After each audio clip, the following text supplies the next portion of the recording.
Hello friends, स्वागत है आपका अपने YouTube channel new academy official में। उम्मीद करते हैं आप लोग अच्छे होंगे, अपनी तैयारी को बेटर ढंग से कर रहे होंगे।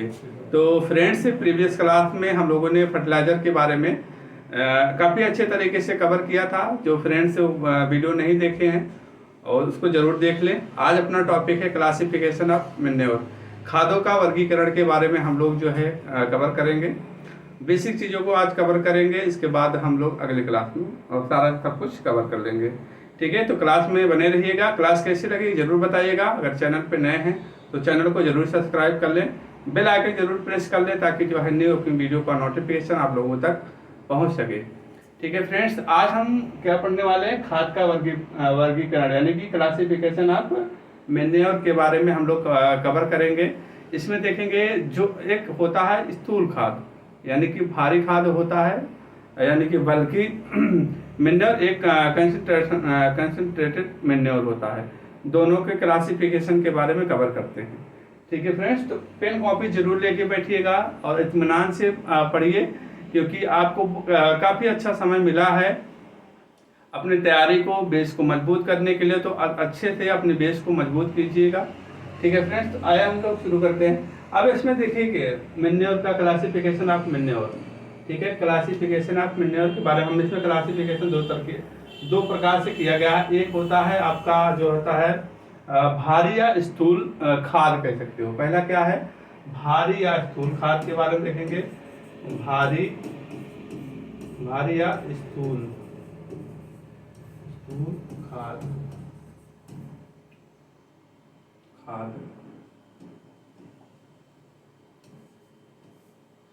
खाद ठीक है, यानी कि बल्कि ऑर्गेनिक मैन्योर,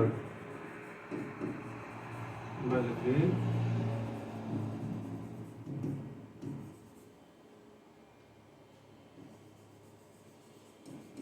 मैन्योर पहला हो गया। दूसरा में हम लोगों को पढ़ना क्या है? दूसरा जो होता है आपका जो होता है सांद्रित खाद।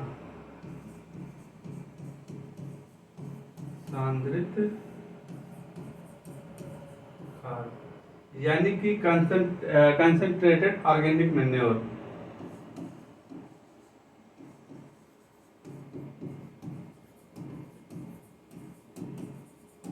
ठीक है, इन्हीं के बारे में पढ़ना है, इन्हीं के बारे में हम क्लासिफिकेशन बताएंगे।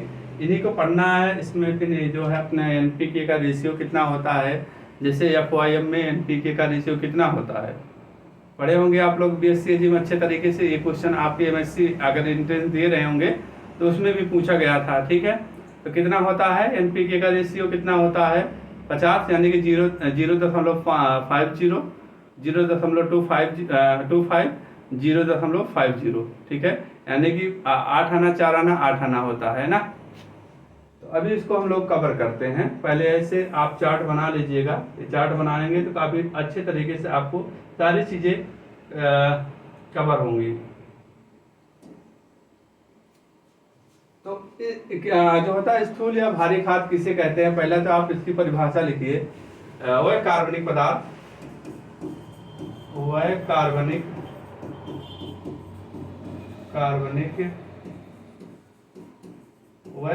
पदार्थ, या कह सकते हो वह कार्बनिक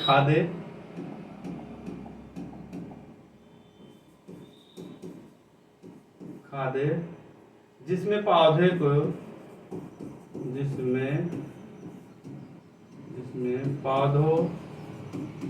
पौधों को पोषक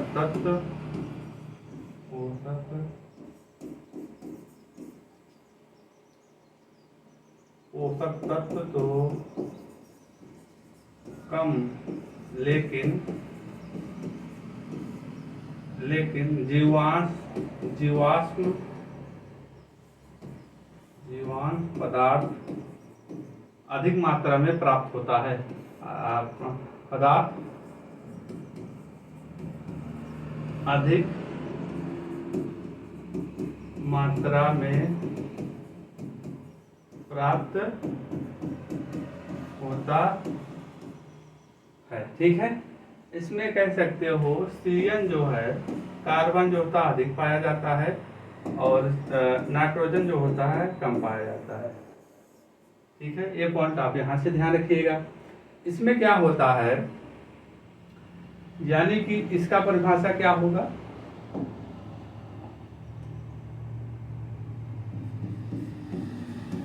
वह कार्बनिक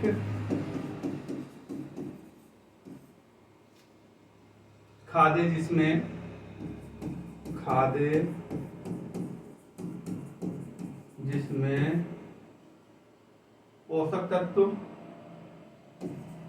पोषक तत्व या भारी कह सकते हैं स्थूल खादों की अपेक्षा, स्थूल भारी स्थूल खादों की अपेक्षा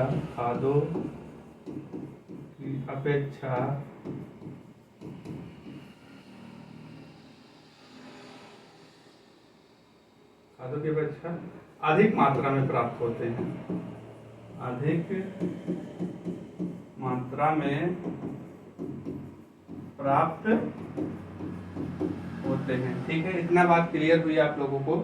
तो इसमें क्या होता है, इसमें नाइट्रोजन का रेशियो जो होता है अधिक होता है और CN कार्बन का रेशियो क्या होता है, कम होता है। ठीक है, इतना आप लोगों को ध्यान रखना है यहाँ से। चलिए, इतना हो गया आप लोगों को, इतना क्लियर हो गया। अब इसमें क्या पढ़ना है, जो हमारे भारी स्थूल बल्कि ऑर्गेनिक मैन्योर है, इसको हम 3 कैटेगरी में डिवाइड करके पढ़ते हैं।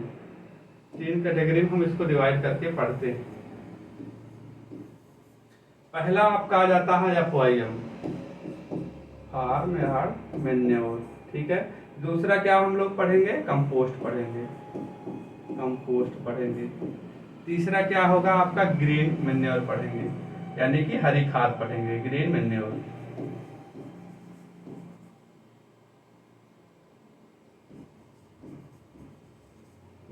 ग्रीन मैन्योर के बारे में पढ़ेंगे। ठीक है, अब इसमें जैसे कि हमको क्या क्या पढ़ना है FYM में, जैसे कि NPK का रेशियो आप जानते हैं, अभी डिटेल में भी पढ़ाएंगे।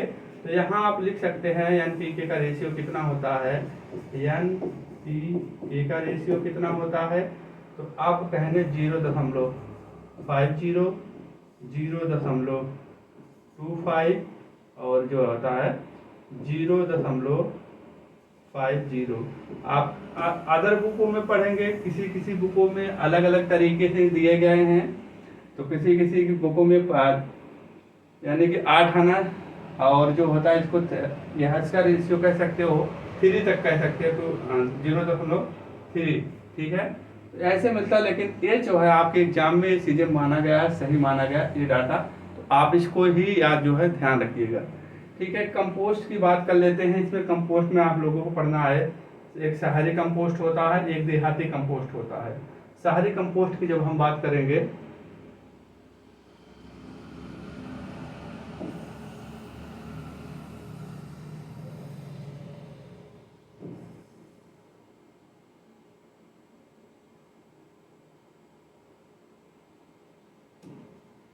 ठीक है, अब इसमें जैसे कि हम क्या है, पहला क्या पढ़ना है आपको, शहरी कंपोस्ट पढ़ना है। एक जो होता है देहाती कंपोस्ट पढ़ना है, देहाती कंपोस्ट पढ़ना है। ठीक है, तो इसमें जैसे कि NPK का रेशियो है, आपको अगर नहीं तैयार होता है तो आपको किस तरीके से याद करना है, जैसे कि इसका रेशियो कितना होता है NPK का, आप ऐसे याद रखिएगा 15:05:14 शहरी कंपोस्ट का रेशियो होता है। अब इसमें आप जो है इसमें क्या करेंगे, दशमलव लगा देंगे। ठीक है, ये जो है NPK का रेशियो होता है 15:05:14। इस तरीके से आप याद रख सकते हैं NPK का रेशियो। अब इसके बाद हम इसकी बात करते हैं, देहाती कंपोस्ट की बात करते हैं। इसमें कितना होता है NPK का रेशियो, 0.6 और 0.5, 0.8। NPK का रेशियो का अनुपात है। आप इसको इस तरीके से याद रखिएगा। अब इसी में आता है आपका केचुए की खाद कह सकते हो। इसमें NPK का रेशियो कितना होता है, तो इसमें जो होता है N का रेशियो कितना होता है, 2.5 से 3.0 तक होता है। और पी का रेशियो कितना है? 1.0 होता है और 1.5।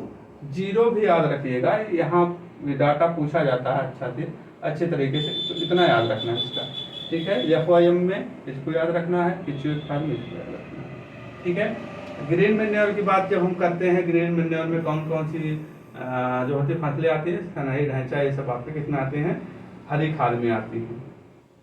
ठीक है, इसको हम क्लास में डिटेल में पढ़ेंगे। ठीक, ये हो गया। अब हम बात करते हैं इसमें हम लोगों को पढ़ना क्या क्या है। इनकी जब बात करते हैं हम कंसंट्रेटेड ऑर्गेनिक मैन्योर की जब बात करेंगे, इसमें हमको क्या क्या पढ़ना है इसको देखेंगे।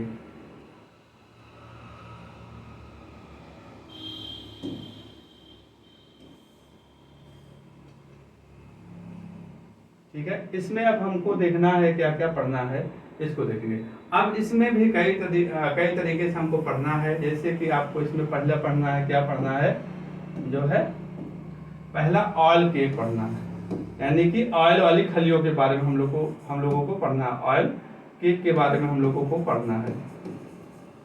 ठीक है, पहला हो गया। दूसरा क्या है? ब्लड मीट होता है,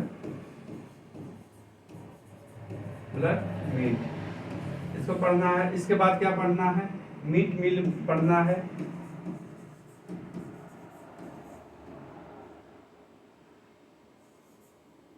ठीक है, इनको पढ़ना है। अब ऑयल केक में हम लोगों को क्या क्या पढ़ना है? ऑयल केक में जैसे कि अब इसमें भी दो तरीके के दो प्रकार से हम लोग कैटेगराइज करके पढ़ेंगे ऑयल केक को। एक होता है आपका एडिबल ऑयल, एक होता है नॉन एडिबल ऑयल।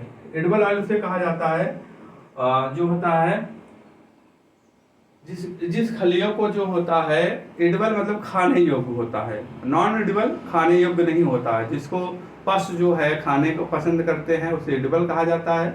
जिस खलियों को खाने के लिए पशु पसंद करते हैं उसे एडिबल कहा जाता है। और जिसको नहीं पसंद करते हैं, जैसे महुआ के केक हो गया, आपका जामू क्या बोलते हैं, नीम का केक हो गया, नीम की खली हो गई, उसको पशु खाना पसंद नहीं करते हैं। तो ऐसे जिसको पसंद नहीं करता है बस खाना, उसको नॉन एडिबल ऑयल में हम लोग रखते हैं।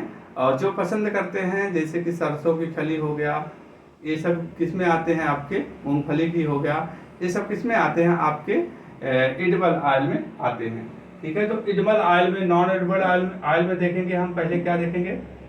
जो होता है देखेंगे non edible oil, edible cattle. ठीक है, अब इसमें एडिबल लिखेंगे।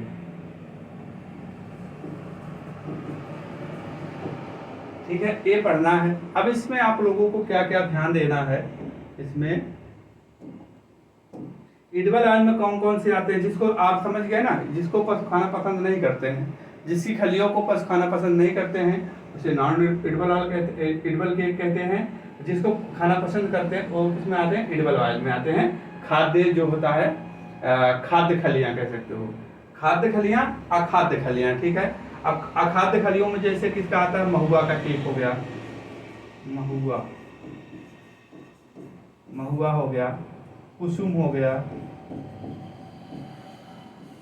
महुआ हो गया, कुसुम हो गया, अरंडी हो गया, ये सब किसमें आते हैं? अखाद्य में आते हैं, जो इसको खाना पसंद नहीं करते हैं। नीम हो गया।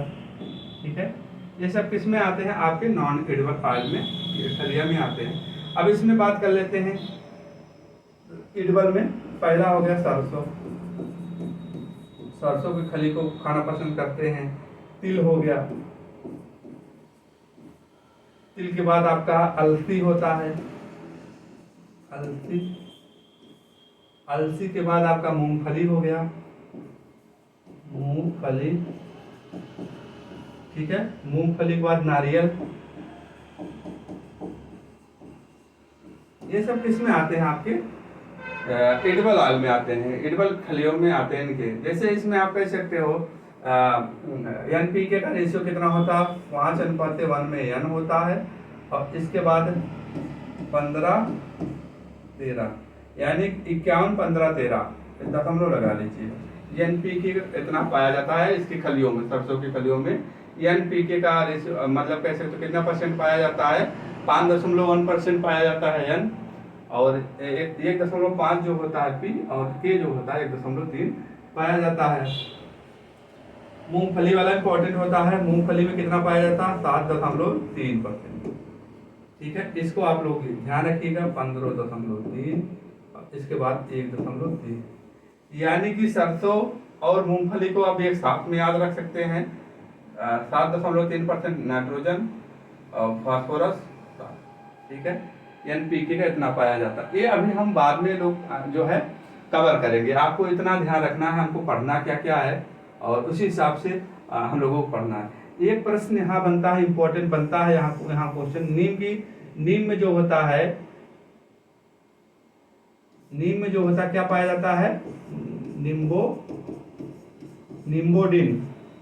निम्बोडिन या कह सकते हो निम्बोडिन नामक जो होता है एक कीटनाशी पाया जाता है इनकी खलियों में। इसको आप लोग ध्यान रखिएगा, इसलिए इम्पोर्टेंट बन जाता है।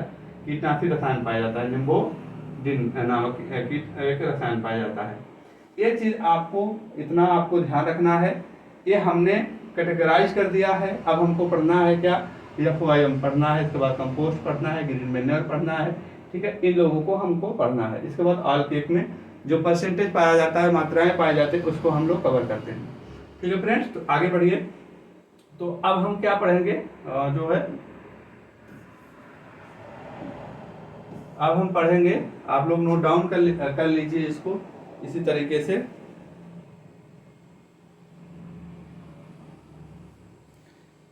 ठीक है, आप इसी तरीके से इसको नोट डाउन कर लीजिए। इसके बाद हम आगे बढ़ेंगे, जैसे कि गर्म खाद किसे कहा जाता है, ठंडी खाद किसे कहा जाता है, ब्राउन मैन्योर किसे कहा जाता है, ठीक है, और ग्रीन मैन्योर तो आप जानते हैं हरी खाद को कहा जाता है। इन लोगों को पढ़ेंगे, इसके बाद हम लोग FOIM को कवर करते हैं।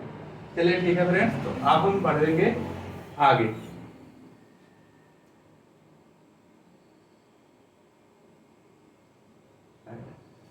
ठीक है, अब हमें क्या पढ़ना है, अब हमको पढ़ना है जैसे कि अब इसमें खाद को पहले पढ़ लेते हैं। खाद जो इम्पोर्टेंट चीजें हैं, खाद एक नंबर पे हमको क्या लिखना है, ठंडी खाद, ठंडी खाद। दूसरे नंबर पर आता है हॉट मैन्योर, यानी कि गर्म खाद, हॉट मैन्योर, गर्म खाद। तीसरे नंबर पे आ जाता है आपका हरी खाद, ग्रीन मैन्योर, इसको पढ़ना है। और इसके बाद आपका भूरी खाद, ब्राउन मैन्योर, भूरी खाद। और इसके बाद हमको पढ़ना है वर्मी कंपोस्ट, केचुए की खाद, केचुए की खाद। इसके बाद हम लोगों को पढ़ना है क्या, कंपोस्ट पढ़ना है, कंपोस्ट पढ़ना है। इसके बाद हमको पढ़ना है क्या, केक मैन्योर, यानी कि खाली खाद पढ़ना है। ठीक है, ये चीज़ों को पढ़ना है। जैसे इसमें अब हमको हरी खाद, ग्रीन मैन्योर अलग से पढ़ लेंगे, भूरी खाद, केचुए खाद अलग पढ़ेंगे, सब अलग पढ़ेंगे। लेकिन इसमें क्या कहा जाता है, इसको ठंडी खाद किसे कहा जाता है, ठंडी खाद यानी कि कोल मैन्योर किसे कहा जाता है। जैसे कि जो आपके गाय हुए, भैंस हुए, बकरी हुआ, भेड़ हुआ, इनकी जो इनसे जो खाद बनते हो उसे क्या कहा जाता है, कोट। माने हॉट मैन्योर किसे कहा जाता है, गर्म खाद किसे कहा जाता है, जैसे कि घोड़ा हुआ और जो होता है गधे हुआ, इनसे जो रॉ मटेरियल निकलता है उसे क्या कहा जाता है, हॉट मैन्योर कहा जाता है।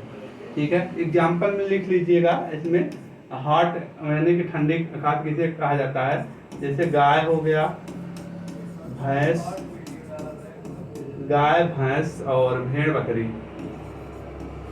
भेड़ बकरी की गोबर से बनी खाद क्या कहलाती है, बकरी की गोबर से बनी खाद क्या कहलाता है, ठंडी खाद कहलाता है। हॉट मैन्योर किसे कौन सा कहलाता है, घोड़ा, घोड़े हुए, के खाद से बनी हुई खाद जो के गोबर से बनी हुई खाद क्या कहते हैं, गर्म खाद। हरी खाद, ग्रीन मैन्योर, अब जो सनई ढांचे से बने हुए। भूरी खाद की बात जब हम कर लेते हैं, जैसे ये आपका धान का खेत हुआ, धान के खेत में जैसे कि हम 21 से 25 दिन में हम ट्रांसप्लांटिंग करते हैं उसकी नर्सरी को। इसी बीच जो हम 2,4-D का यूज करते हैं, खरपतवार नाशी का यूज करते हैं 2,4-D का एक जो होता है, तो उसी में को पलट देना या उसमें शाकनाशी या खरपतवार नाशी को यूज कर देना भूरी खाद कहलाता है। ठीक है, केचुए की खाद हम लोग बाद में पढ़ेंगे, केचुए से बनाया हुआ, और कंपोस्ट इसको हम जो आगे पढ़ेंगे। ठीक है फ्रेंड्स, तो अब इसके बाद हम हेडिंग डालेंगे। आप हेडिंग डालेंगे, क्या डालेंगे? FYM को पढ़ना है। FYM यानी कि फार्म यार्ड मैन्योर के बारे में पढ़ेंगे, यानी कि गोबर की खाद को पढ़ेंगे। पहला नंबर हेडिंग डालेंगे आप जो FYM, यानी कि फुल फॉर्म भी आपको ध्यान रखना पड़ेगा, फार्म यार्ड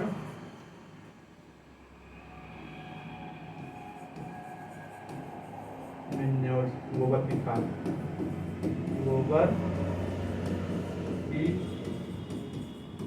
खाद। ठीक है, अब पहले तो NPK का रेशियो तो आप लोगों को पता ही है, नाइट्रोजन, फास्फोरस और पोटास की मात्रा का अनुपात कितना होता है, इसको हम यहाँ लिख लेते हैं, नाइट्रोजन, फास्फोरस और पोटास।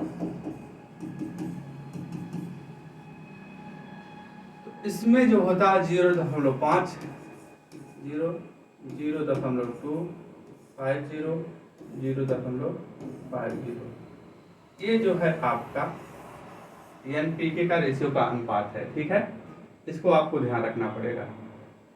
अगर हम रेंज की बात करते हैं तो रेंज थोड़ा अधिक हो जाता है, लेकिन आपको ये ध्यान रखना है। ठीक है, इसको याद रखना है। ठीक है, NPK का रेशियो का अनुपात ये है, याद रखना है। अब FYM बनाने की विधियां हम देखते हैं। आपने इतना तो जान गए हैं, बनाने की विधियां, फार्म या गोबर की खाद बनाने की विधियां, यानी कि गोबर की खाद बनाने की विधियां,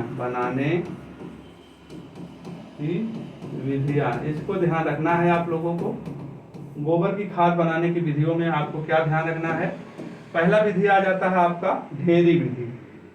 पहला विधि लिखेंगे क्या आपका जो होता है ढेरी विधि,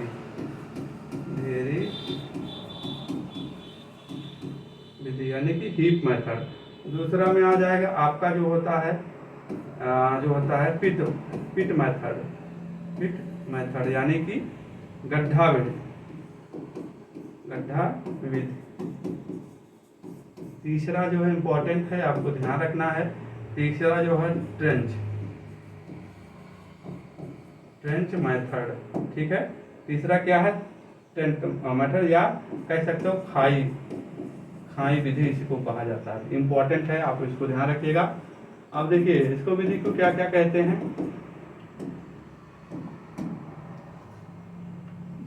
ढेरी विधि क्या कहते हैं? जैसे कि हम लोग जो है मोस्टली जो है हम इसी विधि से करते हैं। जैसे कि आपका यहाँ हो गया, ये जमीन हो गया, यहाँ से आप जो हम ढेर लगाते हैं ऐसे तरीके से आप यहाँ हैं और ये है। ठीक है, यहाँ से सर पे बांध के जो फेंकते हैं, ढेरी बनाते हैं, किसी को क्या कहा जाता है? ढेरी विधि कहा जाता है। ठीक है, आप इसको इस तरीके से। गड्ढा विधि क्या होता है? इसमें हम लोग क्या करते हैं, गड्ढा विधि में क्या करते हैं, ऐसे हम गड्ढा बना देते हैं। ठीक है, एक गड्ढा विधि हो गया। ठीक है, अब ढेरी विधि में एक आता है, पूछ भी सकता है, ढेरी विधि में कितना % इसमें नाइट्रोजन, फास्फोरस, पोटास का लॉस होता है? क्योंकि जो इससे कि सन पड़ेगा तो ऊपर की खाद क्या होगी आपकी, सूख जाएगी। उसमें जो ऑर्गेनिक मैन्योर है वो धीरे धीरे NPK जो होते हैं नष्ट हो जाते हैं, लॉस हो जाता है। तो इस विधि से सबसे ज़्यादा लॉस होता है नाइट्रोजन का। कितना % नाइट्रोजन का लॉस होता है ढेरी विधि से? NPK का लॉस पूछेगा तो इसको ध्यान रखिएगा, NPK का लॉस कितना होता है। तो यहाँ इस विधि से 30 से 35% जो होता है नाइट्रोजन का लॉस होता है, और फास्फोरस की बात करेंगे 20 से 25% लॉस होता है, और इसके बाद पोटास की बात करेंगे 4 से 6% जो होता है लॉस होता है। ठीक है, ये चीज़ याद रखना है आपको। अब गड्ढा विधि में हम करते हैं, गड्ढा विधि में जैसे कि इसका 8 बना सकते हैं, 8 मीटर लंबा, 2 मीटर चौड़ा और 1 मीटर क्या होता है, 1 मीटर गहरा, ये बनाते हैं इसी में। ठीक है, ये क्या है, गड्ढा अच्छी विधि है। कैसी विधि है? अच्छी विधि है। ठीक है, ये पॉइंट आपको ध्यान रखना है। और इसको कहाँ बनाते हैं? छांव में बनाते हैं, छांव में बनाते हैं। ठीक है, अच्छी विधि है, इसको छांव में बनाते हैं। ये ढेरी विधि क्या होता है, ऐसे खुले में हम लोग कर देते हैं तो सूख जाता है, सन प्रकाश पड़ता है तो क्या होता है, आपके गोबर की खाद क्या होता है, सूख जाता है। उसमें जितने भी आपके ऑर्गेनिक कह सकते हो प्राइमरी न्यूट्रिएंट रहते हैं, वो सब क्या होते हैं, नष्ट हो जाते हैं। इसलिए खराब विधि कह सकते हो। गड्ढा विधि जो अच्छी विधि मानी जाती है। ठीक है, इसके बाद आपको टेंच मेथड क्या था, इसको डेवलप किसने किया था? सीएन आचार्य ने, सीएन आचार्य ने इसको जो है डेवलप किया था, इसको इस मेथड को दिया था। अच्छी विधि है। इसमें क्या करेंगे हम लोग, ऐसे नाली टाइप को बनाते हैं। ये नाली की लंबाई आप कह सकते हो, लंबाई 6 से 8 मीटर,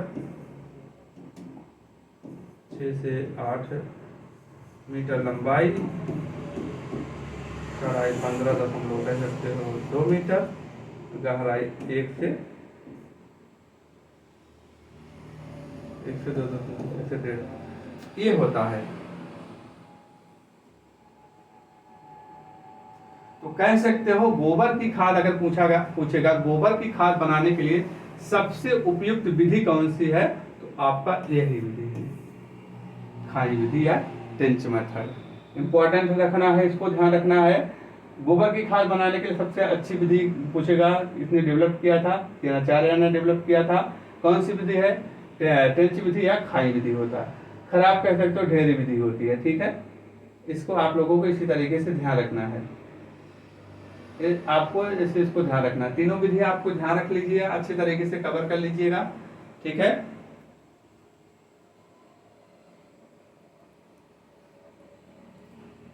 चलिए आगे हम बढ़ते हैं, आगे और इस पे बिंदुओं को कवर करते हैं।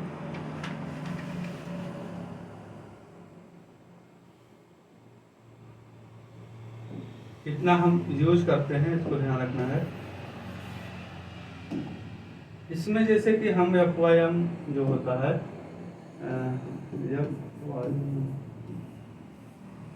इसमें क्या करते हैं, जैसे कि हम कितना यूज करते हैं, फील्ड क्रॉप या शस्त्रक्रियाओं के लिए हम कितना करते हैं,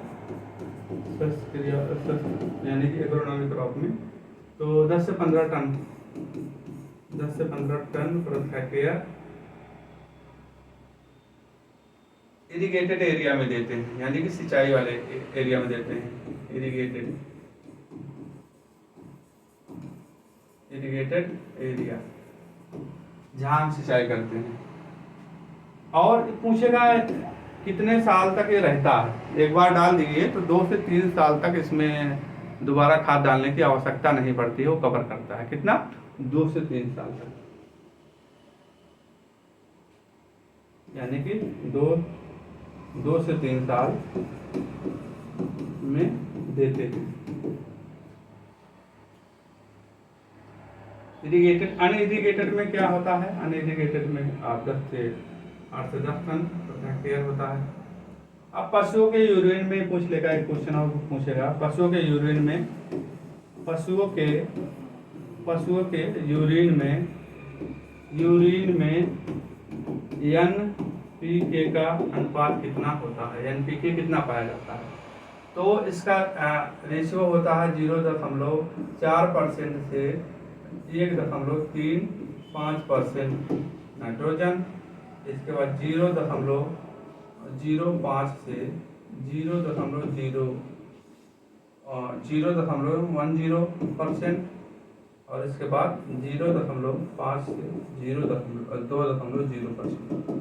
ये जो होता है पशुओं के यूरिन में NPK पाया जाता है। FYM का CN रेशियो हमने पहले क्लास में बताया है। FYM का CN रेशियो क्या होता है, CN रेशियो क्या होता है, 20 से 30 अनुपात 1। ये आपको ध्यान रखना है। ठीक है फ्रेंड्स, अब हम अगला पढ़ते हैं वर्मी कंपोस्ट, यानी कि देखिए हमने पढ़ा गोबर की खाद, अब हमको पढ़ना है क्या, केचुए की खाद। केचुए की खाद में नाइट्रोजन की मात्रा कितना पाई जाती है, फास्फोरस की मात्रा कितना पाई जाती है, और आपके पोटास की मात्रा कितनी पाई जाती है। ठीक है, तो आप हेडिंग डालेंगे वर्मी कंपोस्ट।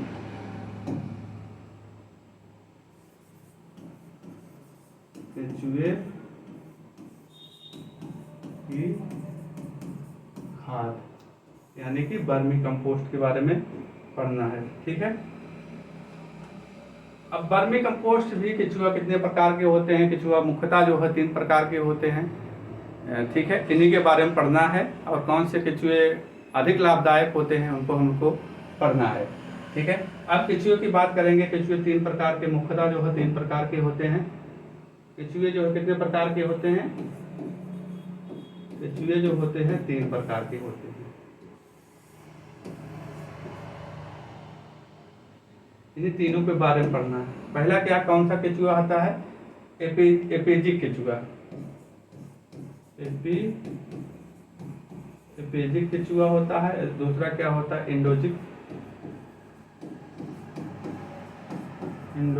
केचुआ होता है। तीसरा क्या हो जाएगा,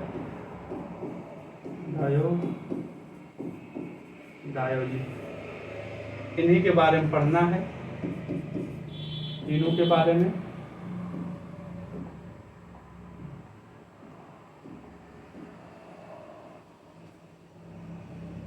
तो सर्वाधिक उपयोग अगर पूछ लेगा आपके एग्जाम में, केचुए की खाद बनाने के लिए सर्वाधिक उपयोगी केचुआ कौन सा होता है, तो ये भी होता है एपेजिक केचुआ होता है। ठीक है, यह प्रजाति कंपोस्ट बनाने में सर्वाधिक उपयोग में लाई जाती है। ठीक है, कौन सी, एपेजिक केचुए। लिखेंगे आप, यह प्रजाति जो होता है कंपोस्ट बनाने में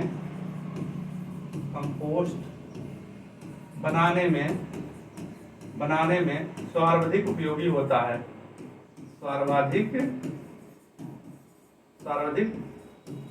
उपयुक्त होता है या उपयोगी होता है। ठीक है, ये पॉइंट रखेंगे। जो मृदा में कहाँ कितने मीटर तक रहता है, जो मृदा यानी कि मिट्टी में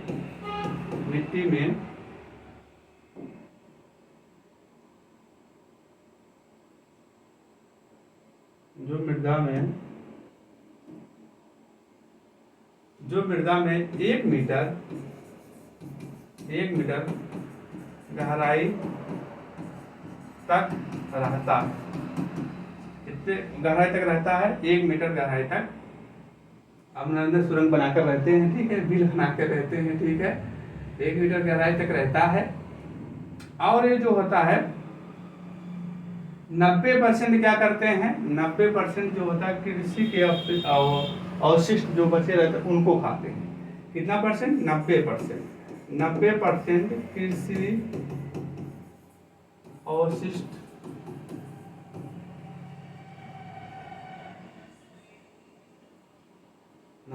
कृषि अवशिष्ट, 10% जो होता है मृदा खाते हैं। ठीक है, ये आपको यहां से ध्यान रखना पड़ेगा।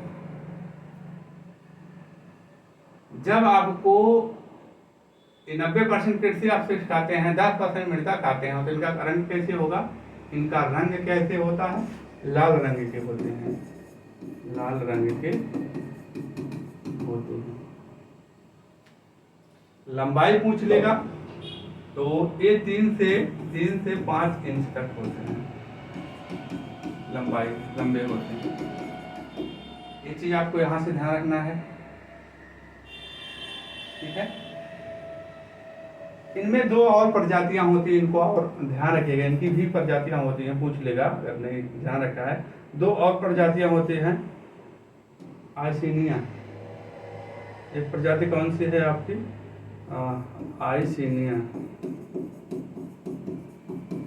आइसिनिया। और इसके बाद क्या है आपका, आइसिनिया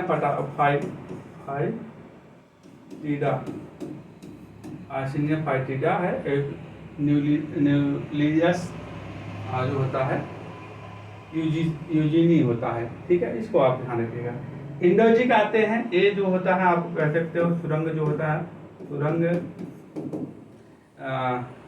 3 मीटर से अधिक बनाकर रहते हैं, 3 मीटर से अधिक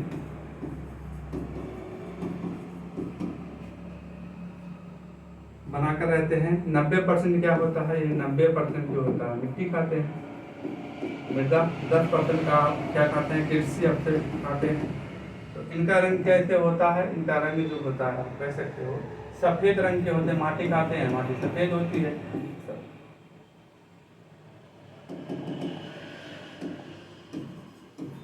तो रंग कैसे होता है, सफेद रंग के, ठीक है, ये ध्यान रखना है आपको। एक इम्पोर्टेंट पॉइंट ध्यान रखना है, इसकी इम्पोर्टेंट बात क्या है आपको ध्यान रखना है, जो एग्जाम में बन सकता है क्वेश्चन। यह प्रजाति जल निकास यानी कि वाटर ड्रेनेज, जल निकास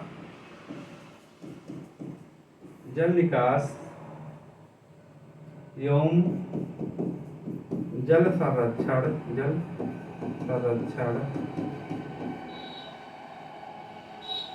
में उपयोगी होता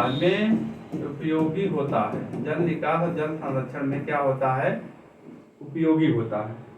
ये पॉइंट आपको यहां से ध्यान रखना है, ठीक है फ्रेंड्स। अब हम आते हैं अपने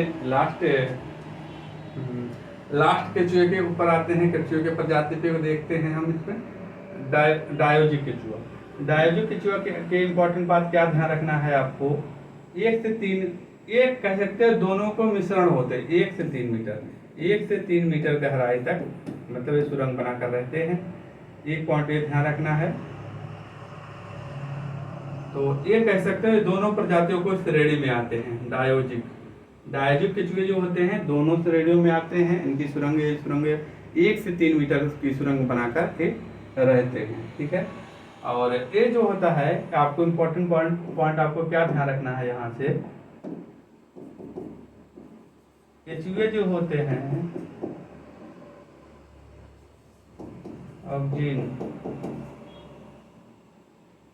ऑक्सीजन हार्मोन्स का स्राव करते हैं, जो पौधे की वृद्धि और रोग प्रतिरोधक क्षमता को बढ़ाता है। स्राव करते हैं जो पौधों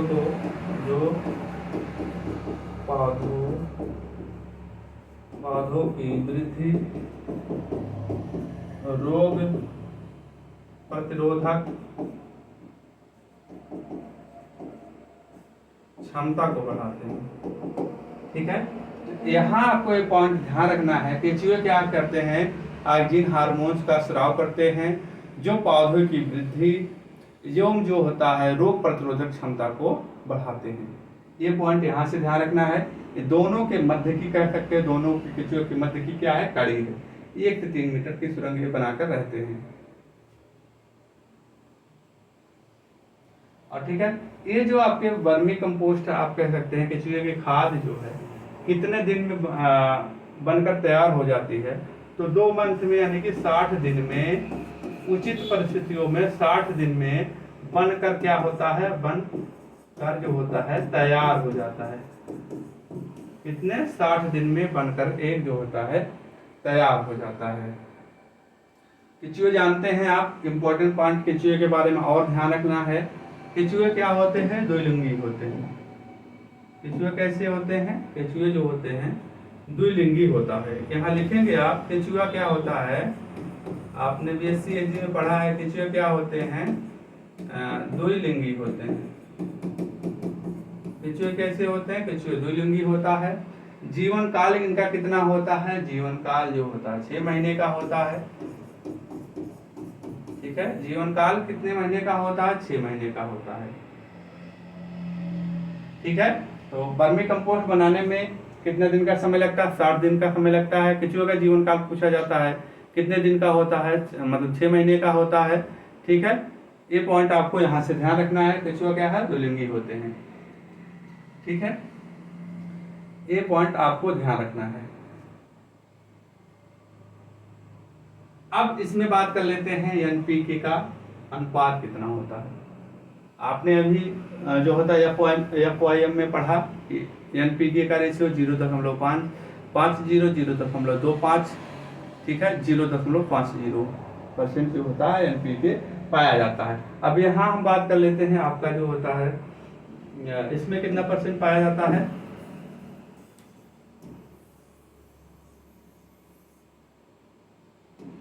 एनपीके, ठीक है, इसमें जो होता 2.5 से आप कह सकते हैं 3.0% तक ये पाया जाता है, आपका नाइट्रोजन पाया जाता है, ठीक है। इसमें इसका जो होता है 1.0%, और ये जो होता है आपका 1.0 से 1.5, ठीक है, राउंड फिगर पे 1.5, ठीक है। ये जो होता है आपका एनपीके का रेशियो होता है। और खाद का उसका एफओएम का कितना होता है, एफओएम का 0.5, 0.25, 0.50 एनपीके का रेशियो एफओएम का होता है, एफओएम का होता है। दोनों को आपको समझ में आ गया होगा, ठीक है फ्रेंड्स। तो आज और अभी इसमें कुछ पॉइंट और बचे हुए हैं, जैसे कि फेवरेबल कंडीशन केचुए के लिए कौन सा फेवरेबल कंडीशन होता है, उसको हम यहीं पर बता देते हैं कितना % आपको वो होना चाहिए।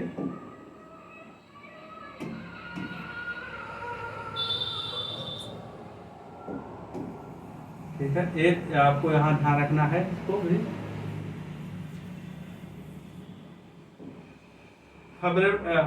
फेवरेबल कंडीशन यानी कि उनको जीवित रहने के लिए कितने मॉइस्चर की आवश्यकता होती है, टेम्परेचर, नमी, ये सब चीज़ें। पीएच की बात करेंगे, फेवरेबल कंडीशन ऑफ जो होता है अर्थवार्म, ठीक है। तो पीएच की बात करेगा, पीएच किस पीएच पे लोग अच्छे तरीके से अपना जीवन व्यतीत करते हैं, तो 5.5 से 7.5 पीएच पे, ठीक है, या रेंज पूछोगे 6 से 8 पीएच, ठीक है। नमी की बात करेंगे, मॉइस्चर की बात करेंगे, तो मॉइस्चर जो होता है 60 से 70% फेवरेबल कंडीशन होता है। और इसके बाद टेम्परेचर की बात करेंगे, 18 डिग्री सेल्सियस से 35 डिग्री सेल्सियस पर, ये जो होता है या 25 से 30 डिग्री सेल्सियस पे, ये आप यहाँ से ध्यान रखिएगा। अब केचुए को जो होता है यानी कि वर्मी कंपोस्ट को जो एप्लीकेशन जो होता है अप्लाई करते हैं, उसको हम कितना कितना देते हैं, आप हेडिंग डालेंगे, इसको आप लिख लीजिएगा, फेवरेबल कंडीशन ऑफ अर्थवार्म, ठीक है। पीएच की बात करेगा 6.5 से 7.5 या 6 से 8 पीएच। नमी की बात करेगा 60 से 70%, और टेम्परेचर की बात करेगा 18 डिग्री सेल्सियस से 35 डिग्री सेल्सियस तक इनके लिए केचुए के लिए फेवरेबल कंडीशन मानी जाती है, ठीक है। अब हम इसके बाद आगे बढ़ते हैं, आगे हम देखेंगे जो होता है केचुए की खाद का आवेदन, एप्लीकेशन रेट कैसे देते हैं, ठीक है। अभी आपने एफओएम का पढ़ा, अब हम यहाँ केचुए की खाद का पढ़ेंगे, ठीक है। केचुए की खाद का हेडिंग डालेंगे, केचुए की खाद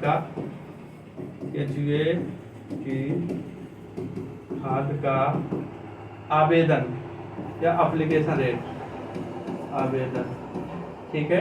तो जैसे कि सामान्य फसलों में कितना % हम कितना देते हैं, सामान्य फसलों की जब बात करेगा यानी कि फील्ड अगर आप कह सकते हो 5 से 6 टन प्रति हेक्टेयर।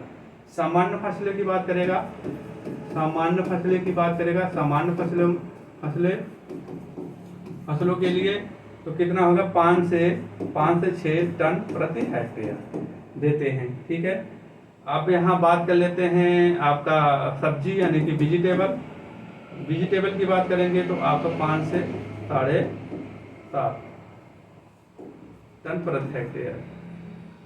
फूल की बात करेंगे, फ्लावर की बात करेंगे, फ्लावर की जब बात करेंगे, फ्लावर में कितना देते हैं, 100 से 200 ग्राम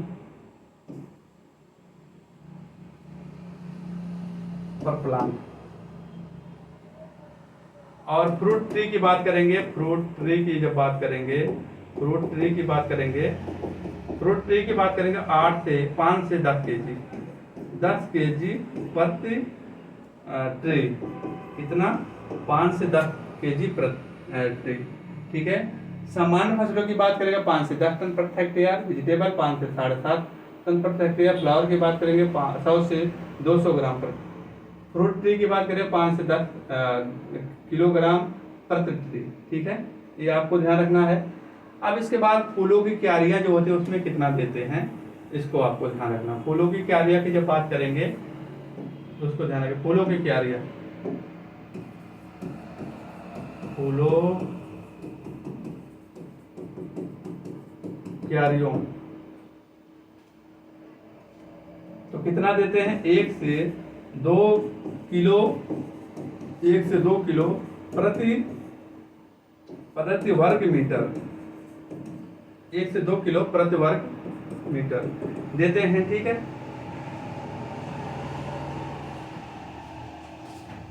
ठीक है, ये है। और एक डाटाबेस है, उसको भी ध्यान रखिएगा। देश में प्रतिवर्ष कितना 280 मिलियन टन जो होता है गोबर तथा 273 मिलियन टन जो होता है फसल अवशेष पैदा करता है, फसल अवशेष पैदा करता है।